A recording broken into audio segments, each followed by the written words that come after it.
Hello? I can't hear you.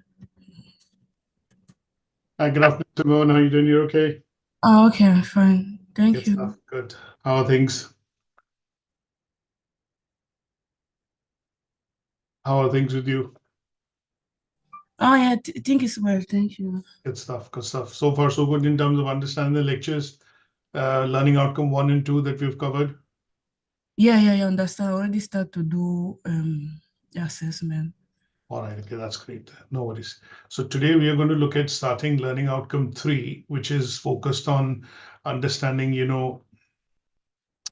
bits and pieces which are related to, the Um, sorry, I've opened up a different slide. Let me just show the right one. So what I've done is obviously we're looking at continuing with the unit 1, which is primarily childcare development from conception to 7 years. And in that today we are going to be looking at focusing on, the understanding of key, educational frameworks, and obviously, what are the developmental concepts from a theoretical point of view? How do we see, essentially development of child happening, and what are the various, frameworks which have been put in place to understand what are the various steps through which the child grows, or the growth of the child essentially happens as we go along. So there is only one assessment criteria in this, which talks about describing theoretical perspectives in terms of cognitive development, speech therapy, physical and social and emotional development. Parts of it we have touched, in the first learning outcome, when we discuss, initially when we started with the unit, and we discussed in terms of, what would be the clear areas in terms of how the development of child actually happens. So we only looked at that when we initially started the unit, just from a point of view of bullet points. We looked at broadly, the concept. So we didn't go into the details. So today the idea would be to try and go into the detailing part of it, with regards to when we discuss how, the development. When I talk about cognitive development, how does the child actually, look at developing thinking skills, critical, thinking skills, or when we talk about, early childhood basic bits which the children are able to pick out in terms of, their abilities and developing skills which are primarily going to be related to reading, language, vocabulary, numeracy, is what we're going to be studying in, cognitive development. Then we'll also look at, briefly in terms of understanding, speech, language, and, communication skills. So how does the child, develop these skills in the early years? And this is where we are going to be looking at maybe 1 or 2 studies which talk about, how the development of speech, language, which is combining together of words to be able to make sentences, and then communication, which is when you give some instructions to the child is able to understand those instructions or understand you, and then they are able to respond back. So that would be the SLC, which is speech, language, and communication, that we will look at in particular, from a point of view of, this learning outcome. We'll also be focused on a great deal in terms of understanding physical development. And this physical development is primarily going to be related to, the growth and enlargement in terms of the body structure, the arms, the motor skills that we talked about. And that is what we are going to be looking at in this. And then we did go into some details, because to me it feels as if there's a bit of a repetition, but it will also involve discussing the 3 different types of motor skills in physical development. If you recall, do you recall what we discussed in the first learning outcome, motor skills in particular? No. Okay, so there were different kinds of motor skills that we discussed, which we'll go into a bit more detail, which are, gross motor skills, which is basically development of muscles, and obviously the coordination of movements within the body. We looked at fine motor skills, when they are able to actually use their hands and fingers to be able to, pick up certain objects. And obviously, when you say, can you show me 4 or 3, or show me your palm, they're able to do that. And then we'll also look at this from a point of view of physical growth, which is basically looking at how the child grows. And we looked at the, chart, if you recall the physical growth chart, that we talked about. And that particular chart, basically tracks the Red Book, in the chart that agar chart, as we called it, which basically charts the development of child in terms of the growth which is happening because of the enlargement of muscles and bones. So that body chart that we talked about, in particular, which is synonymous with the Red Book. And there is a chart that we had, I don't know in terms of whether you recall, this was the chart that I'd shown, which is for girls and boys, and we normally chart, or basically plot how the height and the weight, BMI, as we call it, the body metabolism index, BMI, essentially starts to grow when we talk about, the growth chart amongst, children. So BMI for that body mass index that we look at, and then obviously plot this out on this particular chart, and this is what we will go into when we talk about, the physical development which is going to happen, and how does it happen in terms of, how do we look at 3 inches? Typically, when you look at the growth and development happening, we normally see a couple of inches which the children are able to put up in terms of, their height and weight. And this 3 inches a gain in height every, 2 to 6, between the age of 2 to 6 years, is going to be covered under physical development. And related to the weight gain in particular, so 4 to 5 pounds of weight that they gain every year is going to be plotted out on this chart. And this particular bit that we look at in terms of understanding primarily the physical growth and development of a child from the age group of 0 to 7 years. Now, when we talk about social and emotional development, so we are looking at basically talking about, and this is this is a very broad topic, so we are only looking at in the early years. So this social and emotional development that we will track would be to understand how the child actually looks at experiences, how they regulate and express a range of emotions. And in some cases, how do we look at they building relationship, essentially with other siblings or parents in particular, and they would be looking at understand, this would give us an understanding of what would be the social and emotional development which the child actually goes through in the initial years that we talk from 0 to 7. So interaction with others, family members, dependency, building a trust, being able to sustain, and kind of sometimes you hold the baby and ask the baby to let go. So the trust part of it, which develops between the baby and the parents, essentially tends to be the social and emotional bond that we'll be looking at going through in terms of the coverage of this particular learning outcome. So it is normally termed as the theoretical and educational framework, which informs that whether the growth of the child is happening as per a pattern, which is been researched and studied over the years. And if there are any abnormalities or any deviations from what is the usual that you get to see, then it is brought to the notice of the relevant healthcare visitors and GP or relevant authorities, so that corrective measures can be put in place, whether it's because of nutrition, whether it's because of family circumstances, external environment, and being able to access some of the basic care which is required when you're growing up as a child. Then the discussions do happen with the relevant members within the team, and their idea is to primarily ensure that these gap areas are fulfilled, these things are provided, so that the children have what is called a normal phase of growth during these years, which is very critical for the children, simply because their body is gaining weight, their muscles are enlarging, their bone structure is enlarging, and obviously malnutrition and if they don't get proper health and social care, then diseases or illnesses can obviously stunt and affect the way the child would grow in the adolescence or the teenage years. And that is why this phase of growth and development is tracked in the initial years from the age of 0 to 7.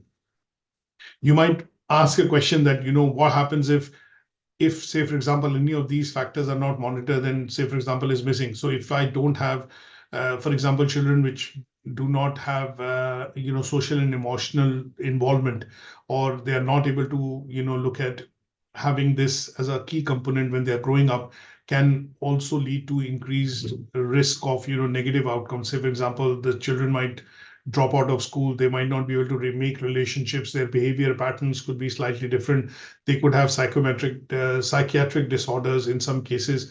And because if they don't get the proper environment to be able to go to, and the environment or external environment in which they are basically growing up with their peers, their friends, family members, then in some cases this can also have, let's put it this way, an outcome on the academic side. That means sometimes we do get to see the children from deprived areas or people who do not get access to these basic amenities. You would generally see that their academic performance or achievement tends to be slightly lower as compared to people which are growing up with all the facilities and best of the environments, which gives them the opportunity and confidence to basically build on these and have a normal growth.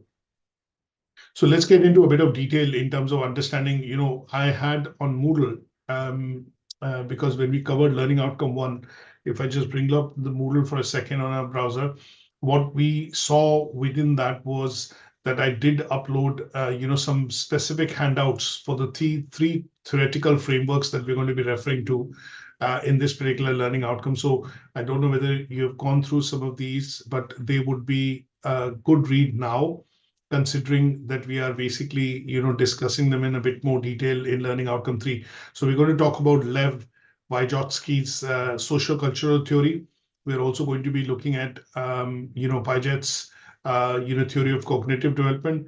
And then we are going to be looking at the last part, which is basically, the Noam-Chomsky theory of communication, language, speech, and development. So that handout is what I'm going to upload today, along with these two that you get to see here and here. So I'm going to upload the Noam Chomsky's speech, language, and communication handout, which obviously would also be useful, for the purposes of understanding the theoretical frameworks which we need to know about when we talk about the development of physical, cognitive, speech, and social and emotional side of things, in relation to essentially Learning Outcome 3.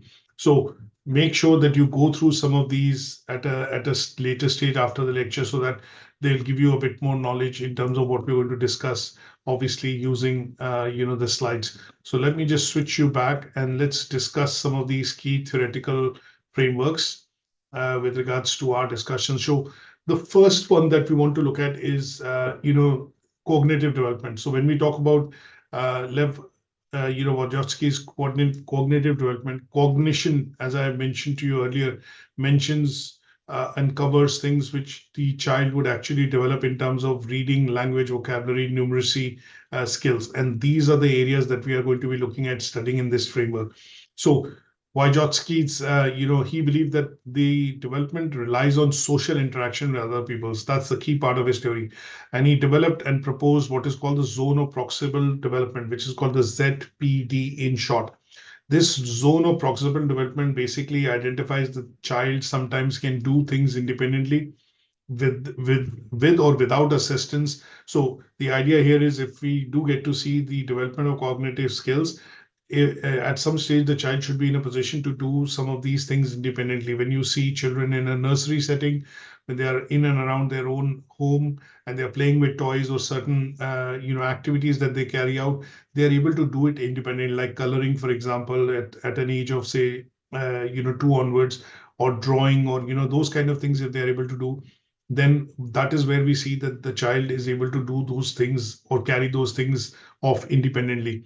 Now, there are things that they will need to do which will require assistance, and there are things that they cannot do, and that would make them frustrated. They'll start crying, or they'll, become a bit frustrated and, obviously throw tantrums around that they're not able to get this. And sometimes you see children banging stuff because they are not getting the desired outcome in terms of what they intend to get from that activity. So he described this particular, zone, which is basically called the zone of proximal development. And this particular zone of proximal development, when we talk about, is a theory that he proposed. And in this particular theory, he created, guidance that how these social interactions should be done with the children or carried out, as against to leaving them alone to be able to carry some of these, actions on their own. Now, one of the things that you will look at is that when children go to nursery or when they are asked to do activities, what you're generally going to see is that these activities typically build on from being easy to difficult, so that you're able to take the child onto a journey, and that journey allows the child to develop these cognitive skills, which is speech, language, numeracy, and bits which are related to their, the speech, in terms of vocabulary. Now, there is a significant difference when we talk about, in terms of, let me just bring you back to the presentation. So there's a significant difference in terms of the theory which was proposed by Lev Vygotsky and the theory which was proposed by Paget. Both of them support, the theory which is related to cognitive development of skills. So when we talk about, these particular skills in terms of cognitive development for Lev's theory, he described, four stages in that particular theory. These four stages tend to be, attention, sensation, perception, and memory.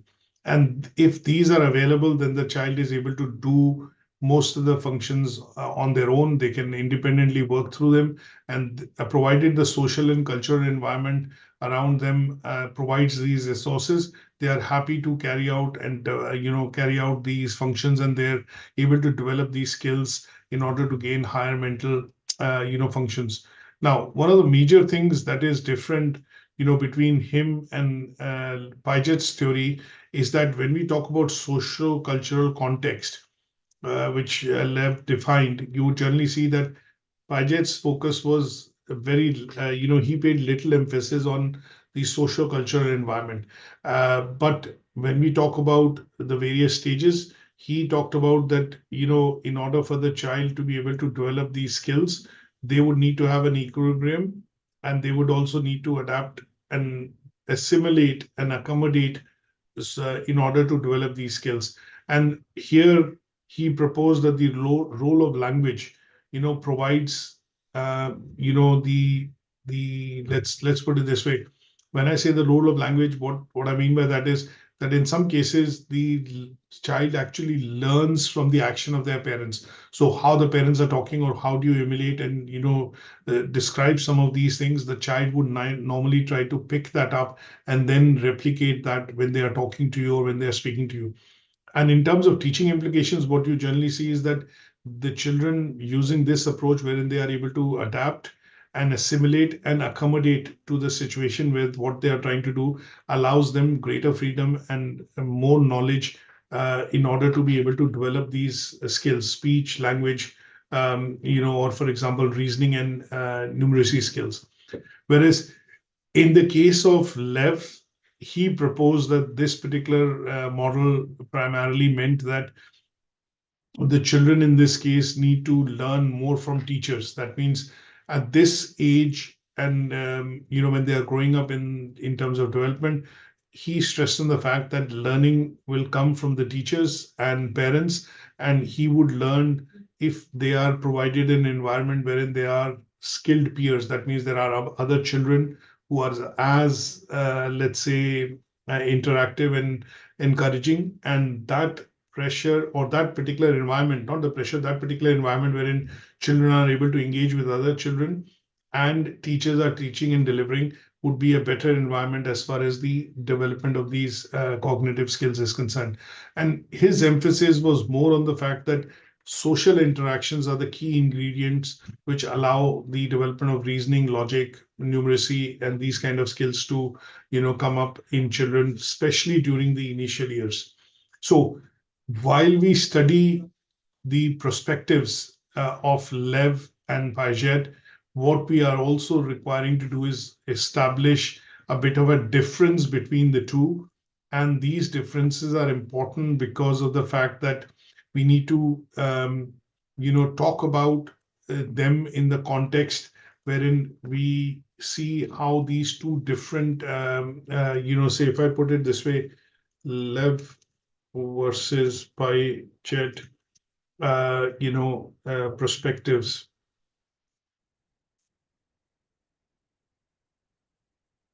So if I bring something over now, what you're going to see is that this tends to be the two different approaches, which were essentially proposed, when we talk about, the cognitive development theory. So we have Vygotsky's or Lev Vygotsky's perspective, and we have Paget's perspective, and both of them support, this, but the perspectives are essentially, slightly different because their studies and the way they came across these two approaches tend to slightly differ when we talk about the external environment, the social environment, and obviously in terms of how they would normally be learning more or gaining or picking up more skills. So these two approaches you need to be clear about. Is that okay? Any questions on this? No, it's fine. Okay. Now, what we also want to do is primarily look at, understanding the second bit in terms of, the phases through which the child looks at when we talk about, growth.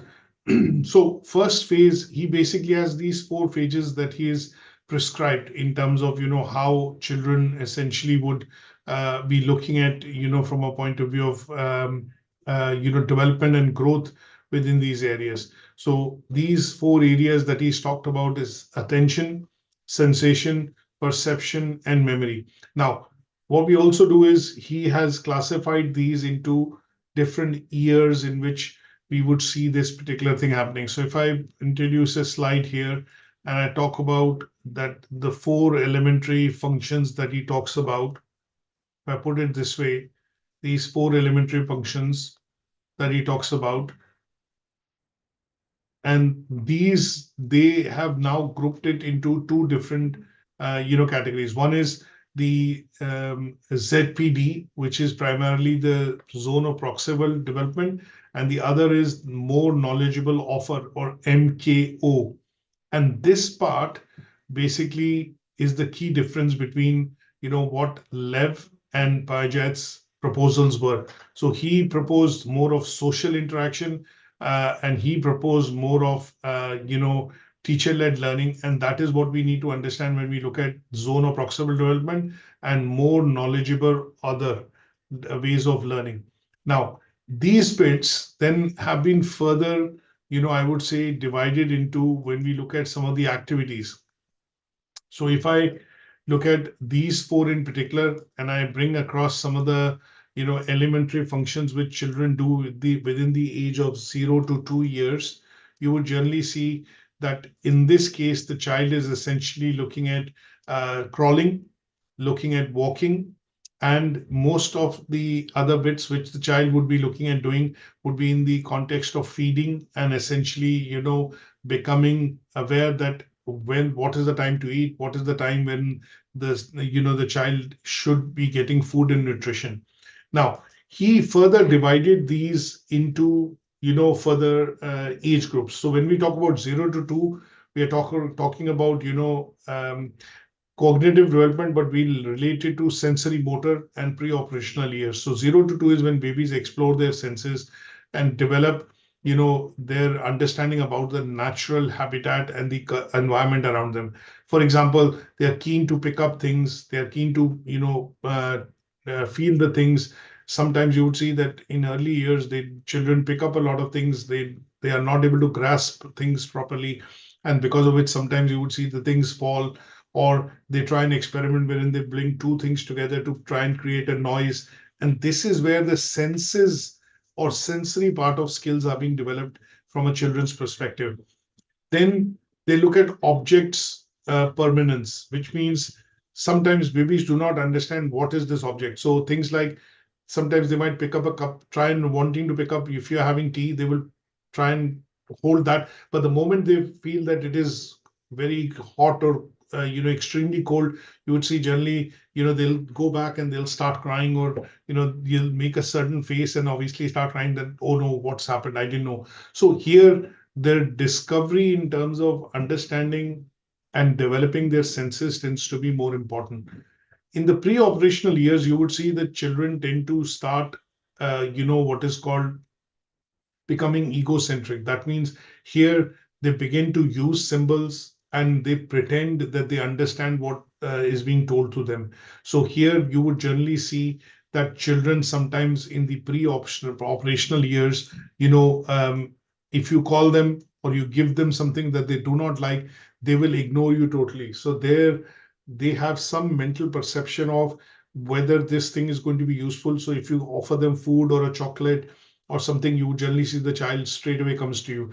But in some cases, what you will generally see is if they don't find that thing to be attractive, it's very difficult to feed the child at that point in time. So parents would have to use ingenious different ways through which they are going to be able to then engage with them. So in some cases, what you generally do with the children is that they are going to be able to use words, symbol, and images. So you normally see parents showing them colored pictures or some sort of an object to say, hey, come here, and that is to attract their attention so that they are able to then, understand you. In some cases, parents need to make believe. So sometimes if medicine has to be given, what they normally do is they give you a sweetener first or a bit of chocolate first, and then you understand that, okay, this is a chocolate, then you gain the child's trust.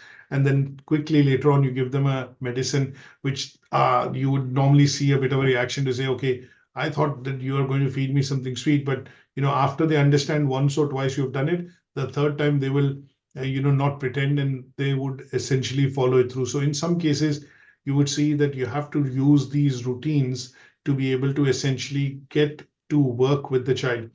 And what we also see is that this allows the child to develop what are called symbolic abilities, which means that they are able to essentially understand and represent and feel the objects and adapt to what this symbol essentially means or what this object actually does.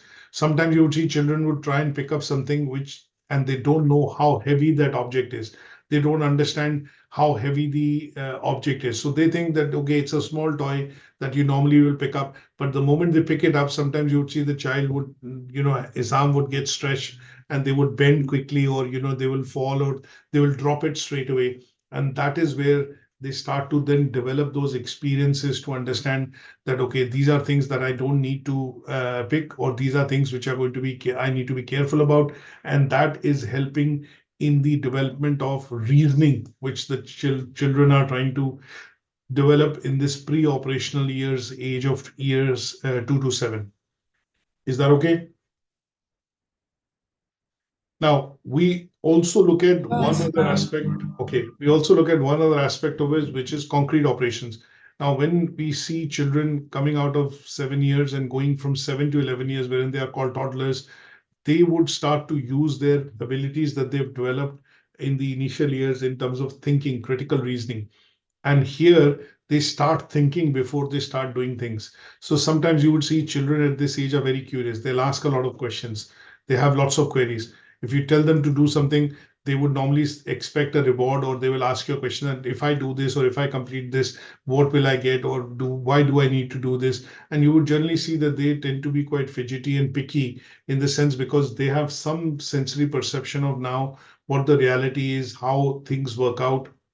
And in some cases, you have to convince them and make them think strategically to be able to get things done. And this is where you would generally see that children are able to now observe, and they are able to then follow through on certain things when they are asked to do, or given instructions to be able to complete or do certain things. And then we look at formal operations, which is basically from becoming a toddler to a teenager. They are now able to use and think, what is called abstract, forms. So in this case, abstract forms, when we talk about in the age group of, 11 to 15, they have a very good, perception in terms of their intellectual development. And this tends to be that they are going to be, to a certain extent, very concrete in terms of understanding certain things because they have experienced it already. And in some cases, they see issues that are not going to be, something which are going to be conducive for them. So sometimes you would see when we talk about this particular age of 11 to 15, when we talk about abstract thinking, here you are going to see that the children are essentially transitioning from concrete thinking to understanding abstract and symbolic concepts, which means that they tend to, then question. And when I look at, the abstract side of things, what they are going to do is essentially, question whether this is going to be useful, whether this is something which is good, which they should consider, or whether this is something that they would want to remove or relate to. And then is when they would go about doing some of these things. So here, 11 to 15 is a time of growth in their years. They are looking at developing rational and logical thinking, with also applying that to abstract cases, which means in some cases you are going to be looking at ideas, and these ideas, they could not be, they generally don't tend to be physical or concrete, but they would go after these ideas because they try and understand them from a point of view of, that how does it make sense. So things like when they say I love you, or I love you, dad.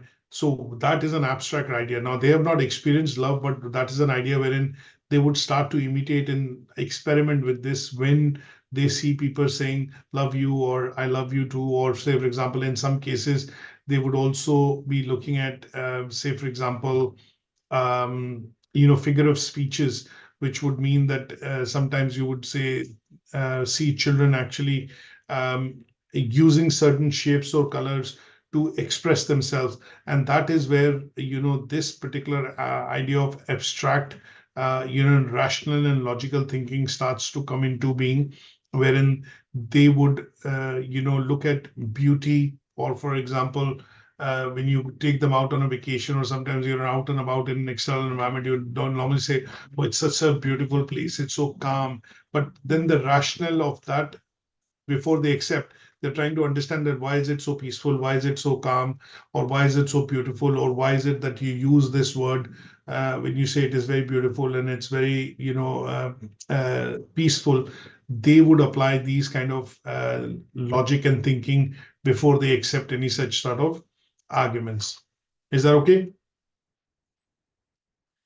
Now, the next one that we want to understand is the theoretical perspectives in terms of, speech, language, and communication. And this is where what we generally see is Noam Chomsky's, theory, which comes into place, wherein he talks about the various theories of speech and language development, which tend to happen specifically when we consider children growing between the age of 0 to 7, or, 3 to 10 years.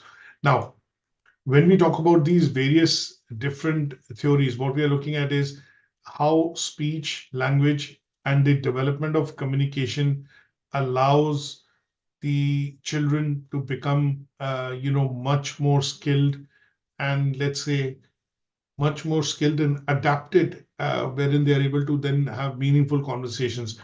So first part that he spoke was that he said that children are born with some linguistic knowledge. Do you know what is the word of the meaning of the word linguistic? Any idea in terms of the word meaning of the word linguistic? So children have their, sometimes, let me let's say simplify this. Sometimes you see children have their own language. When I say children have their own language, the mother, is able to understand the child much better. So there is some sort of a bond or a connection between the mother and the child, wherein even though the child does not speak, or, they babble, basically say wah wah, some sort of signs that they make, signs that they use, the mother is still able to understand. So when we talk about linguistic is basically, a language or a study of a language, which basically is done by parents directly or indirectly, or by people who research and are going to be experts in the area of dealing with children. And what they do is they basically look at, developing this, let's say, knowledge of how the human speech develops. And this human speech develops because there are bits and pieces which get added to your vocabulary. Things like you understand alphabets, you understand, for example, vocabulary, you slowly and gradually build grammar, then you are able to start to speak, you're able to put words together. And this then allows you to essentially, start using some sort of a communication medium to be able to interact with your own maybe siblings, your parents, your near dear ones, or for example, if you're in nursery and you go to nursery, then with your teacher and some of the other children in that nursery. So what he proposed was that Chomsky believed that children are born with some specific linguistic knowledge. That means they have some sort of a knowledge of how they would start to speak or talk and communicate. And this ability of them allows them to develop what is called, at some stage later develop, called language skills. And he termed this as language acquisition device. Now, his theory is based on what is called the nativist perspective. Now, when we look at, say, for example, the nativist perspective, what this basically means is that his understanding is based on, I'll put it this way, the ability that this is something which people are born with, or children are essentially born with. Nativist means, if I look at the word meaning of the word nativist, and what does it mean? Basically, it means that there are things that you're born with, the ability or certain skills that you're essentially born with, and they tend to be things wherein children have the ability to be able to communicate in some shape or form. And this bit tends to be termed as nativist perspective. That means his idea was very clear that, okay, this is a basic skill which the child is born with. The manifestation of this skill, that means how they start speaking, when they start speaking, what language or what medium of communication they use, tends to be because of the environment they're being brought in. So, for example, if I look at my kids, their main area of nativist skills would be that they would be learning or picking up a language that we speak at home. So if it's Italian, is it French, is it German, is it English, is it Hindi? That is what will affect what the child will essentially come up with. Now, he also proposed in his theory that the optimal age in which the child actually picks up these skills is between the age of 3 and 10. Up until the age of 3, the child normally uses very limited words. They are able to put in about remember up till the age of 2 years, they're able to remember up to 50 words. Up till the age of 3, they're able to remember up to 1,000 words. So between the age of 3 and 10 is where he feels, and he proposed in his theory, that you are going to see what is called the development of actual or relative skills which are required for speaking, listening, and communicating within children. Now, his approach is based on, he was an American professor, and obviously when we look at his theory, in terms of what he proposed and how speech and communication and language develops, his structure is that as brain begins to grow, what will happen is that children have this inborn ability or innate ability to be able to start to speak. So what he believed was that at some stage, when they are between the age of 3 and 10, they would need to use these skills to be able to get things done. Or for example, in this case, when I look at get things done, that means if they need something, they would be able to, they should be in a position to be able to essentially, let's say, express themselves. And that expressing themselves would then allow them to, use these speech, language, and communication skills.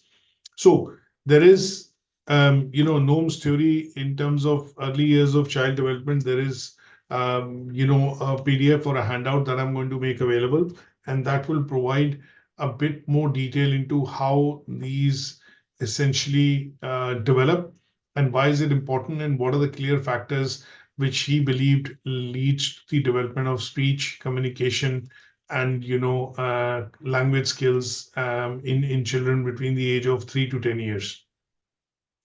Now, what I also want to do is talk about, say, for example, another theory which is related to the development in the early years. And this particular part that we discuss is primarily a theory from Burrus Skinner.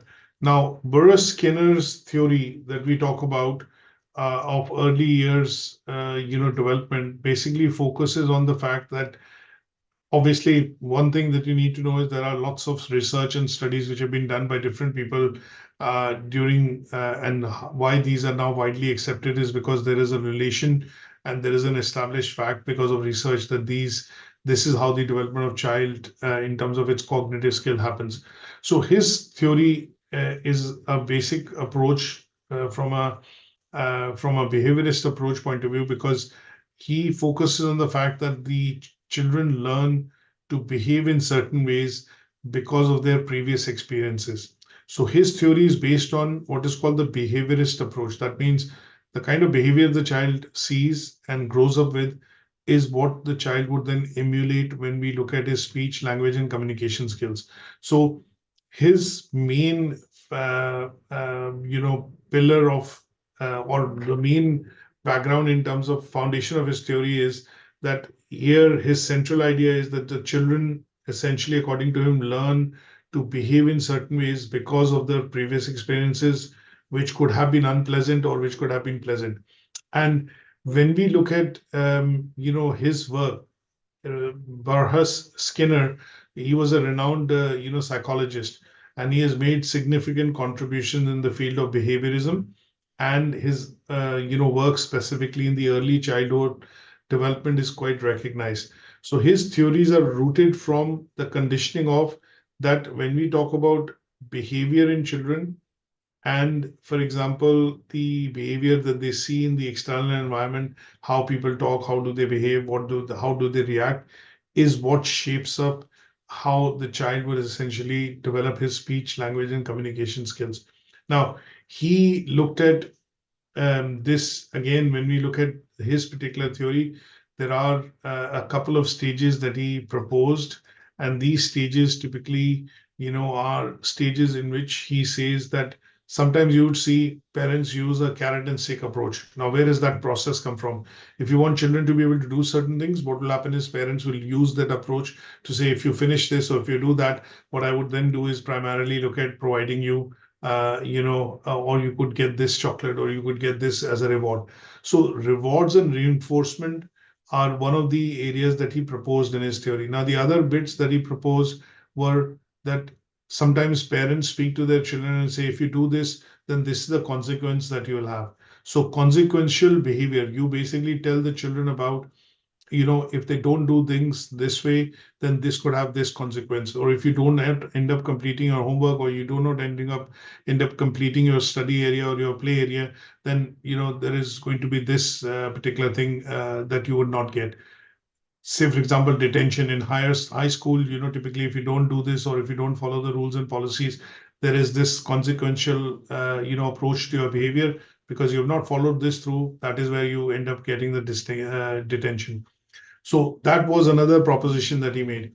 And then the third one that he had was stimulus response, which means that in most cases, what will happen is if you do something which is untowards, you would get an untoward response from the child, or the child would experience an untowards behavior because that is something which is not conducive and is not required to be done. So if you shout at somebody, you'll probably see the child shouts back at you in a different situation. And that is a stimulus-based response.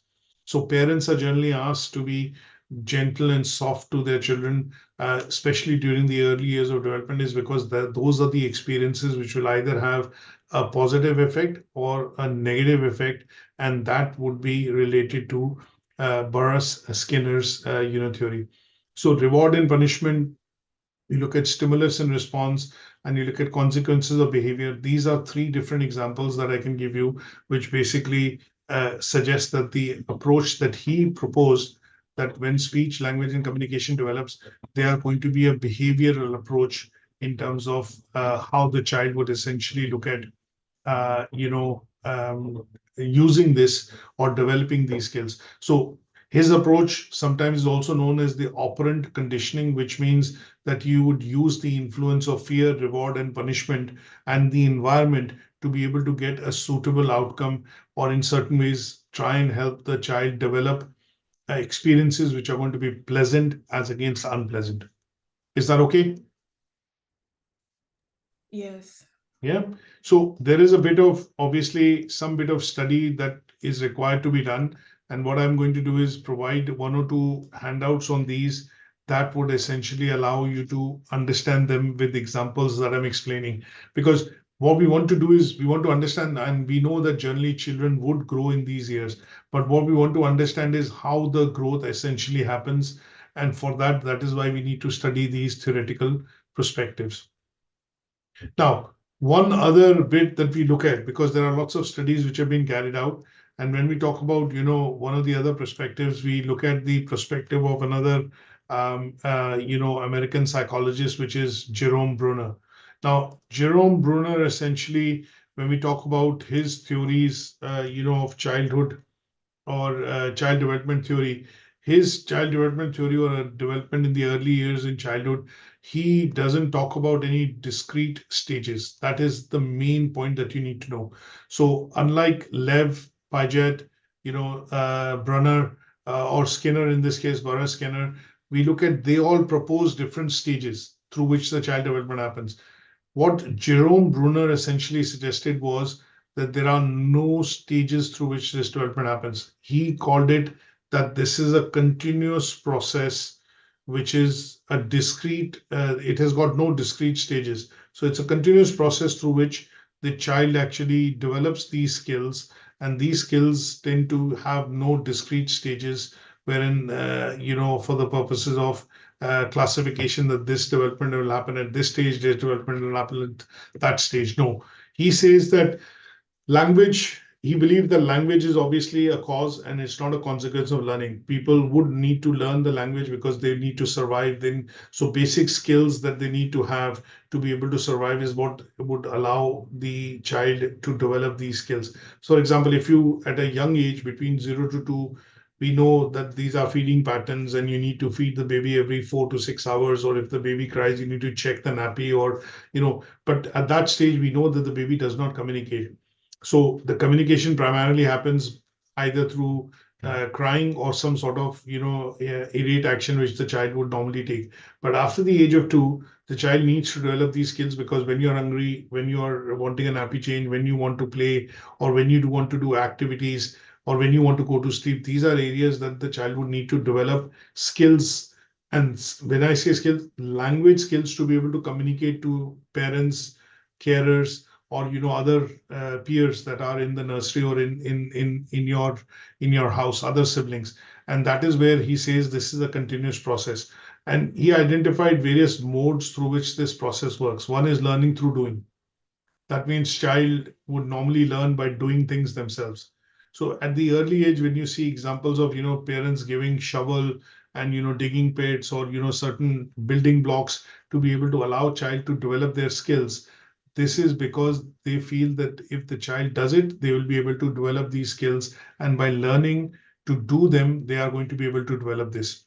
The second is learning through recording. That means they would ask them to follow a process, and that process would be a process that they would repeat so that it gets conditioned, and the child would then have a continuous process through which they will learn and pick up new skills.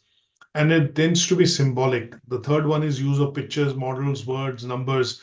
And you see a lot of props being used in nurseries in the early years, is because you want them to recognize a prop and then think of certain things. And that is why it tends to be symbolic. So the main part of Jerome Bruner's, theory focuses on, there are no discrete steps, but there is a continuous process through which children learn the speaking, language, and theoretical skills. Is that okay? Yes. Now, let's go into, looking at uh, the second aspect, which is social and emotional development. Now, when we look at social and emotional development, obviously a lot of work has been done. And when we look at a lot of work which has been done, there is work which has been done by Erickson, and he talks about the 8 different stages through which children go through in terms of their social development. And these 8 different stages that we look at of social development tend to be, and then he's further divided them into certain age groups, or, essentially certain years. And there is, details available. And these 8 stages, if I bring that across into a new slide, so these 8 stages that we discuss are how these stages essentially, he has proposed. So 0 to 1 year, 1 to 3, 3 to 6, 7 to 11, 12 to 18, and then he follows it through wherein, he goes up to the retirement age as well. Now, for him, the main parts of his theory is that at each stage there is some sort of development which the child, toddler, adolescence, teenager, adult goes through. And then at each stage, this allows the person to acquire certain basic virtues. These basic virtues could become strengths for that individual. And that is why he then looks at putting them across that in the 0 to 1st year, when the child is growing up, or just from the time of birth to 1 year, most of it is based on hope and trust, because the child cannot do most of the things. Most of the functions are essentially based on, trust. The second stage that he talks about, which is primarily, the age group of 1 to 3, here he basically talks about that the child is going to be looking at having a will. And, when I say will, I mean, a conviction that I want to do this and I should be able to. So you would generally see children try and grasping things a couple of times. And if they are unsuccessful, they go after it again, they go after it again. And that is where the idea is to develop autonomy. That means they want a bit of freedom to be able to do things. Similarly, proposed between ages of 3 and 6, there's a purpose to doing things. 7 to 11 is developing competence. 12 to 18 is developing fidelity. And then between the age of 19 to 29, it is more seeking intimacy and love. 30 to 64 is more about caring. And then 65 onwards is all about wisdom, sharing your knowledge. So he talked about that this particular part, when we discuss, the Erickson's approach, he basically says that people go from infancy to adulthood, and each of these stages take them through what is called a psychosocial stage, and they experience positive and negative effects which help in the development of their personality. And this is required primarily to develop social and emotional skills which they would use at some stage or the other within their life.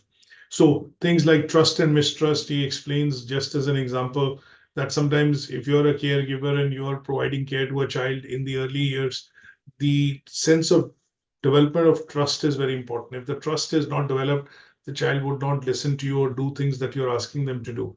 So he goes by explaining these 8, different phases, and these 8 phases, you have to go through to be able to develop, your social and emotional skills as far as that is concerned.